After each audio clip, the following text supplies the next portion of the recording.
Hey, I found Sakuma drops in Hong Kong for some reason. What's up? It's the Culture Detective here, investigating your favorite animes, and today I'm going to be doing a very fast-paced review on the new anime that is Mushoku Tensei Season 2 First Cour, because we all know that there is going to be a second Cour. So the reason why I'm going to talk very fast is because I need to go and leave, because I have work, sorta. So, Mushoku Tensei, aka Jobless Reincarnate, is a fantasy isekai anime written by Rifujina Makonote, aka Unreasonable Back Scratcher, and it is adapted into an anime by Studio Bind, and it is adapted from a light novel. So yeah, Mushoku Tensei has been one of the most surprisingly well done animes I have watched in the last few, in ever. Season 1 started off and I didn't think much of it, but it became more and more interesting as Season 1 progressed. It became more than just a happy, lucky family drama, and it developed into something way more ambitious near the end of Cour 1. And then Cour 2 happened, and oh my god, is the second Cour of Season 1 absolutely amazing. It turned into a big, bold, action-adventure series with amazing fantastical elements, mysteries involved, but ultimately what makes Mushoku Tensei so great is that it is, in its core, a story about friendship, a story about human decency, a story about doing the right thing and combating your own personal insecurities, and Cour 2 blew Season 1 Cour 1 out of the water, and I gave it a 9 out of 10. And now we have Season 2. And before we start off, let's talk about the OP. I think the OP is nowhere near as beautiful or as poetic as the OP for Season 1, which is Ohara Yuiko's Traveler Song. Ohara Yuiko's Traveler Song is still one of my favorite OPs ever, simply because it has no animation to it. Usually the anime would just play the song and over like a montage, and it would give a feel of continuation. It doesn't feel like I'm watching an anime. It feels like a real folklore unfolding, because the song itself feels like a real folk tune, whereas this new OP just feels like a rock ballad, like a sappy rock ballad. So it didn't really hit as hard, but I'm really happy that the ED in the ED, Ohara Yuiko returns, so that sounds pretty good.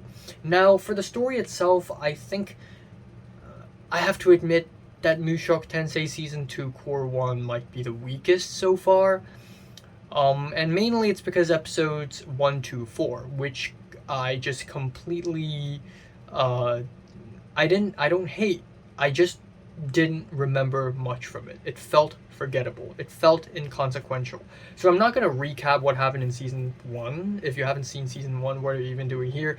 But essentially, after the mass teleportation incident, we have freaking our main character Rudius, Eris, and Ruijerd traveling all across the entire world back to their home because they got teleported away. They traveled back to their home, and then Rudius had sex with Eris, and Eris freaking disappeared. Rudius became depressed, and he continued to travel northwards to find his mom, who was disappeared as well. And that's basically where Season 2 last left off. Rudius traveled north alone as a weary, depressed, traveling boy, and he entered a town called Roseburg. And out of curiosity, I went to Mushoku Tensei, the official map, and I tried to look for the town Roseburg. It's not on it. I don't know why. So yeah, and their home, Fitoa, is already at the very north, so I don't know how could they go even more north from that, but I guess there is. But episodes 1 to 4 really felt inconsequential. Rudius went into a new town, made new friends, and at first was kind of a loner, but later joined a party, like a adventure guild, and he went around like fighting, and and some stuff happened. A girl fell in love with him after he saved her, and they are trying to get it on together, but it didn't work. Why? Well, because Rudius got erectile dysfunction.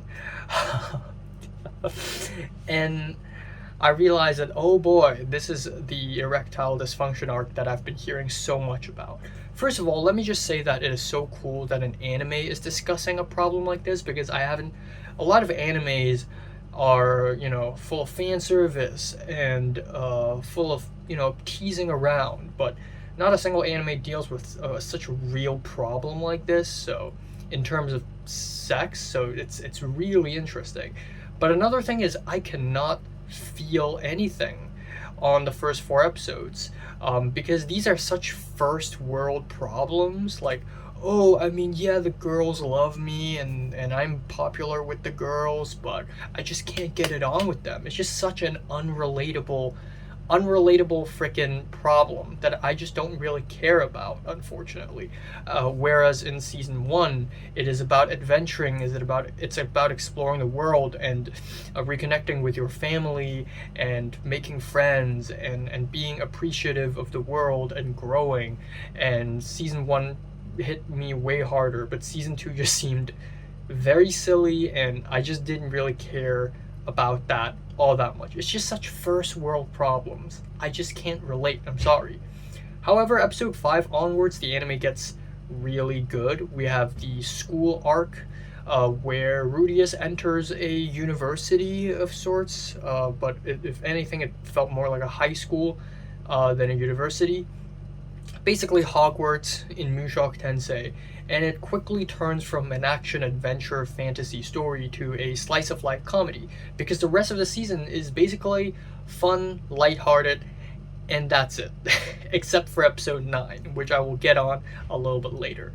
But yeah, it really becomes laughs and giggles, and some old characters that you see in season 1 also return, and some related characters also return, and that's really cool. There are so many parts of this world, but they all somehow connect with each other, and that's what I really like about big fantasy stories like this. But yeah, we have an episode called The Kidnapping and Confinement of Beast Girls, and in the episode, we literally see Rudius kidnap and confine 2 Beast Girls, and grope them. So that was wild. And then we have another episode where we have the demon god fighting episode, which is truly the funniest episode here. There's one gag on that episode that made me laugh out loud, more so than many modern comedies, and that is Rudius was walking on a hallway, and then he hears a man's voice, and he turns around and it's a girl. And then the camera pans away and the dude finally reveals itself. But I just thought it's such a silly gag. It's so freaking stupid. I actually laughed out loud. And that episode, Rudius had to fight a bunch of guys because the guys want to marry the Beast Girls, and in the Beast Girls culture, you have to fight the Beast Girls master, who is Rudius, because Rudius has mastered them. So Rudius had to fight this demon god, and it was such an anticlimactic fight. Honestly, it feels like something straight out of Konosuba or something. But then we are hit with episode 9, which is suddenly we get this very dramatic tonal change to something that is really dramatic and very interesting, because, minor spoiler alert, on episode 9 we are revealed that there is another character that has been isekai'd. She is from Japan. Fuck. So yeah, I don't see a lot of isekais do that. Maybe it's because I haven't seen many isekais, but usually the main characters gets isekai'd. That's it. But no, this anime actually acknowledges that this is actually a real phenomenon and not just some made-up fantasy, that it's possible that people will go from the real world to this fantasy world, and suddenly the entire premise feels different. It's like, it's not just a fantasy story anymore. It's about why are they teleported to this world. It's almost like Lost. Like, oh, why are we on this island? Why are we fated to meet? And there's so much more to explore. I wish that episode lasts longer. I wish that episode is like just these 2 characters talking. I really want an entire 20-minute long episode where both characters just talk and that's it. Like a bottle episode, like Breaking Bad's Fly. And, talking about the past, talking about Japan, talking about going to Family Mart, talking about which neighborhood they lived at in Tokyo, or something like that, you know, bringing back the memories. And it hits even harder given that it's been 15 years since either of them, or at least since Rudius had been, has been isekai to this fantasy world. And it hits really hard because, I've been in LA for like 6 months. I came back to Hong Kong and I'm in fucking tears. I'm already crying. So imagine 15 years. So that would have been really interesting. But anyways, we have the last few episodes, which basically turns into Kaguya-sama Love is War.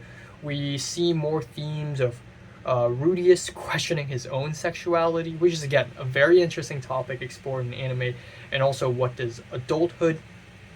I'm not gonna spoil the story that much, but we are introduced to Guardian Fitz, who, if you haven't seen episode 0, which is the OVA before this anime, this season, Guardian Fitz is actually an old character in disguise, and that creates some suspense, and perhaps romantic suspense, perhaps, maybe. And this one worked really well because it's not like a first world problem. This part of the story is written with a lot of sympathy. It's like, oh wow, like this romantic suspense needs to be resolved, and it's pretty good. The ending is satisfying, albeit I can't relate to it at all. It is satisfying. And ultimately, I see this as like a guidebook for people in Japan who want to be adults, given how Japan has so many hikikomoris and shut-in neets. And I feel like Rifujina Magonote wrote this story as like a guidebook. It's like your standard isekai, but it's like a medicine disguised as a sweet sugary drink.